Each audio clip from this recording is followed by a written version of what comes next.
Can I say by opening that this is an ongoing and live investigation, that the information that we will provide will be subject to investigative scrutiny. At around 2 o'clock this afternoon, we received multiple phone calls about a 21-year-old man from Mariong in the city vicinity of King Street, armed with a knife, wearing a balaclava. Over the next 6 minutes, I can only describe what would have been terrifying carnage in and around that area, where the 21-year-old man has stabbed a 41-year-old woman in the back. That appears to be a random attack.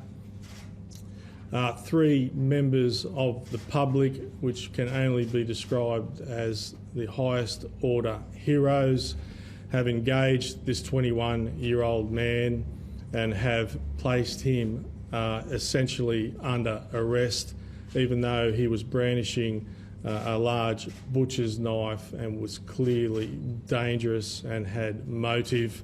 A number of other emergency services were in the vicinity and responded shortly after, and police put this individual in custody. During the next 30 minutes, an expanded crime scene has identified, unfortunately, a 21-year-old woman who is currently unidentified in a unit block in Clarence Street, deceased. All of the available information that we have at hand would link these 2 crimes. Our counter-terrorist command immediately stood up, and the joint counter-terrorist team that includes New South Wales Police, state and federal agencies have assessed all the available information in relation to this crime, and it is not currently classed as a terrorist incident. Obviously, as the investigation continues, we will reassess that. There is no information that we are looking for any other offenders in relation to the terrible homicide and the stabbing of the 41-year-old woman. However, we can't discount potentially other crime scenes as we expand the canvas. He is, by definition, at the moment, a lone actor. Information was found on him that would suggest he had some ideologies in relation to terrorism, but he has no links to terrorism. There is no current intelligence on this individual, and he has no apparent links to other terrorist organisations.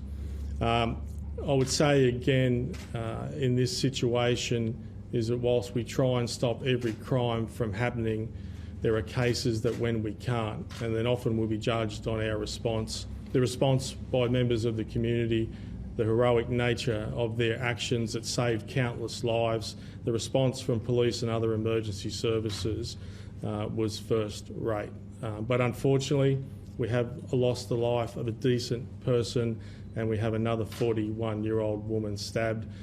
Homicide police from New South Wales State Crime Command are deployed and will take the lead in the investigation, and we will of course leave no stone unturned in terms of this individual, his history, obviously what occurred during the course of today. I will pass over to the Minister of Police and then the Deputy Premier, and I'll come back for questions. Thank you, Commissioner. Can I start by saying that the Commissioner has assured me that the city is safe. There is no reason for any citizen to consider their life in danger. There's no reason for us to not go about our usual business. As the Commissioner has said, all indications are that the offender acted alone, and I think that is an important piece of information for the community to know. But the city tonight celebrates 3 brand new heroes, and I think that it would only be appropriate for the Commissioner and I to thank those 3 individual citizens who I think have acted well and truly beyond the call of any citizen in bringing this offender to bear. Can I also congratulate those firefighters who we've identified as having also gone beyond the call of duty and being involved in the apprehension of the offender. I'll be looking to making sure that they get the appropriate accolades, and I'll be ensuring that everybody knows that this is how Sydney-siders respond. If you want to behave in this sort of manner, if you want to put life and property at risk in this city, just be aware it's not just the police that will respond, it's the citizens, it's the fireys, it's the ambos, and it's anybody else who thinks that their city is going to be given that sort of disrespect. This could have been much worse. This incident, in my mind, looking at the footage and the briefing from the Commissioner, suggests to me that this could have been a much worse situation, if not for the response from the police and the citizens and the fireys that we've already mentioned. Can I, again, congratulate the Commissioner and the officers of the New South Wales Police Force for the work that they've done. Can I reassure the community that they can go about their lives? Of course, there's a crime scene around the hotel CBD, and people that live and work around there need to be conscious of that. Please be patient with the investigators, and naturally, people that are commuting home through that part of Sydney today should expect to take that little bit longer. And my appeal to them is maybe consider delaying their return home if they possibly can. But I don't want anybody to think that they can't go about their lives, because if we do that, anybody that behaves like that has won. And in my mind, we can't let the offenders destroy the way that we like to live in this city. I now hand over to the Deputy Premier. Well, thank you, Minister. Firstly, I just want to reconfirm that this is still a live police investigation, but I do want to assure the public that all government agencies will assist with the police in understanding the events of today and leading into today. And of course, there'll be many questions over the next few days that we will work to and work towards answering. I also want to acknowledge those members of the public, those citizens, those bystanders, those tonight that we are calling heroes for the effort to contain a situation that could have been worse, to put their own physical well-being, their own lives on the line to protect their fellow citizens is one that should be commended and one that we do acknowledge tonight. And for all those men and women, especially the response from the public and our emergency services personnel, I also want to echo the comments of the Minister in relation to thanking the New South Wales Police for their efforts on making sure today was minimised to as best as possible. With that, we'll take questions. Commissioner, you said the man was found to have information on him with terrorist ideology or reflecting terrorist ideology, but that this isn't thought to be a terror incident. Can you elaborate on what you mean by that? So the important part of when the Joint Counter-Terrorist Team, the Threat Committee, comes together, they join up with all the intelligence agencies, not just around Australia but around the world, to run this individual through their systems, to profile them in relation to what is known about them. Now, from everything that we have at the moment, there are no links with him to any terrorist organisations. There's no information that he was working on behalf of everyone else, but reinforcing that this investigation is live and ongoing. But there was certainly information found on him about other crimes of mass casualties and mass deaths around the world. I haven't seen that information yet, so I can't expand on that, but no doubt over the coming days we will certainly make that information available. Do those mass casualties and mass deaths relate to specifically Islamic extremism? I'm not sure. No, I believe not all of them are. I think some of them are around North America and some are more recently around New Zealand. But again, this investigation's live. It's only hours in, and we'll need some time to properly assess all the information that he has.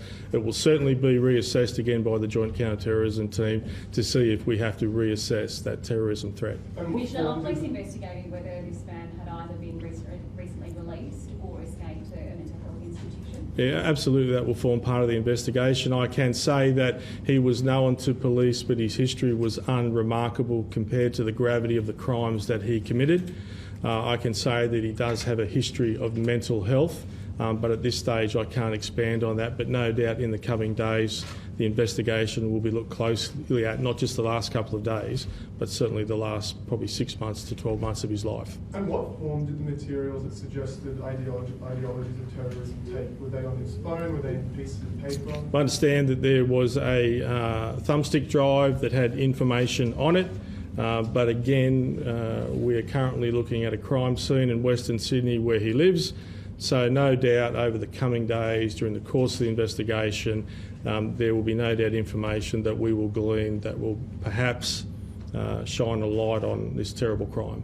I'm sorry, which suburb were in Western Sydney? At this stage it's an ongoing investigation, and as that investigation, as the crime scene search warrants evolve, we'll certainly let the media know. And can you confirm that it is thought that the man and the woman who is deceased were known to each other? So they were or weren't? That they were known to each other? Look, at this stage it appears that he was there for a business purpose, but it is so early in the investigation that all we know that there was a definite link, and all the evidence at the moment suggests that that 21-year-old man from Mariong is involved in the stabbing and the homicide. When you say business purpose, was this a residential unit? What do you mean by business? And again, this will form part of the investigation. At this stage, I really can't give you an answer based on any fact. But do we know if this was a business location or a residential unit? It was a residential unit, is my understanding. Are there any links being investigated to drugs or drug supply? That will certainly form part of the investigation. Again, his history at the moment is unremarkable compared to the gravity of the crimes, and the investigators, the homicide investigators, our best investigators in the state, will take time and meticulously work through that history of him to see, is this a mental health issue, is it a drug issue? At the end of the day, regardless of all of that, it's a horrendous crime and he should pay for that. Just on the ideologies, you mentioned that there was information about New Zealand and America. Is that to suggest that some of the ideologies were more about white supremacy? No, certainly at this stage it is much, much too early to draw a conclusion on a consistent type of ideology. I think you have to give us just a few days to assess all of the information, to assess the crime scene warrant at his home, to really build a definite picture. And so we've got a huge amount of video footage of this incident, as we're seeing more and more with such incidents around the world. Yep. How much is that going to form part of your investigation, and how helpful will that be?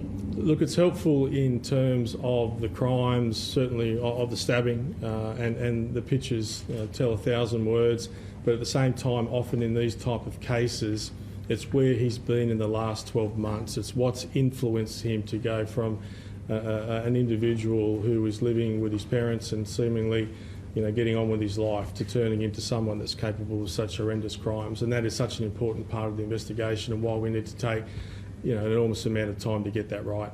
The stabbing victim in the same unit or unit complex as the deceased? Sorry, no, they were not related in any way. The stabbing victim was on the street. There's no relation between that victim, the 41-year-old lady, and the offender. There also reports of a third victim. Look, we understand the lady presented at the Rocks police station. She had her hand wrapped with a scarf, but the information at the moment is that she just had her hand wrapped in the scarf, and she may have been a witness or seen something, but she certainly wasn't a victim. But I would say that anyone who saw anything, there would be people who fled from the scene that have potentially injured themselves. We really want to hear from anyone. Whilst there is plenty of vision, you may still hold such an important piece of this crime and for the investigation. So please don't underestimate making contact with local police, Crime Stoppers or the police assistant line. Commissioner, it's unrealistic to expect a detailed profile given that this is so new, so fresh, but it does form a confusing picture. This man is clearly saying Allah Akbar, and that's on the vision, yet holds literature, information on a USB thumb drive of white supremacist attack. Does this seem to you the ramblings of a mentally ill man who absconded from a mental health facility a few days ago and has broken a gasket? If I had to weight it now and I was forced to make a call, I would certainly say the evidence all points to that. But again, I just want to really press with you, it is early, and in an hour's time we might be stepping up here with a different story. So all the evidence points to that at the moment. But again, I just want to really stress with you that we are in the infancy of the investigation. We have experts assessing this information. terrorism experts from not just the state of New South Wales but across the federal government. So they will continue to review the information that comes in to ensure that this matter is appropriately assessed. But at the moment it is not a terrorist incident. It is certainly a lone actor that appears not to have any links. We have a 41-year-old woman stabbed and sadly a woman in her 20s who is deceased, and we will continue to canvass and look for other crime scenes. But at this stage, we have not identified any others. But again, infancy of the investigation, really calling for any witnesses or anyone who has information about the history of this individual, please come forward. Can you confirm that the offender has been moved from the police station to hospital? The offender was taken directly to hospital and is being assessed for what I believe are minor injuries, and at some stage this evening should return to a police station to be interviewed and criminal charges laid. Last couple of questions, The guys. 41-year-old woman that was injured, do we know any more details about the nature of her injury? Was it a deep wound or what condition she's currently I can say at this stage, thankfully, she's in a stable condition. She was stabbed in the back or the shoulder. But again, thankfully, her life is not critical and she's in a stable condition, and we're not underestimating the seriousness of that attack, obviously. But it is lucky, like many others, if it wasn't for those three witnesses who engaged that offender with the knife. We've all seen the footage and were absolutely heroic. And there were others who came in and assisted, and members of the New South Wales Fire and Rescue and police responded extremely quickly, within really minutes of this individual profiling on the street. And Commissioner, just finally, can you tell us what charges the man is potentially likely to face? Certainly at this stage there would be charges around the homicide of a young woman in her 20s and serious, obviously, assault charges for the stabbing, and potentially based on what information we may find on him. If it becomes a terrorist incident, obviously there will be other charges in relation to that. And of course it's an evolving investigation, so not knowing what we may find, there may be other charges. Was the man in the mental health facility as a result of a court-mandated decision, as a result of criminality, or was he self-admitted? I haven't got that information at the moment. That will be available at some stage, I imagine, in the next 24 to 48 hours. But at this stage, I know he has a strong history of mental health, certainly much stronger than his connection with the New South Wales Police Force. So that will really be an important part of the investigation. We'll leave it Thanks, there. ladies and Thank you gents. very much.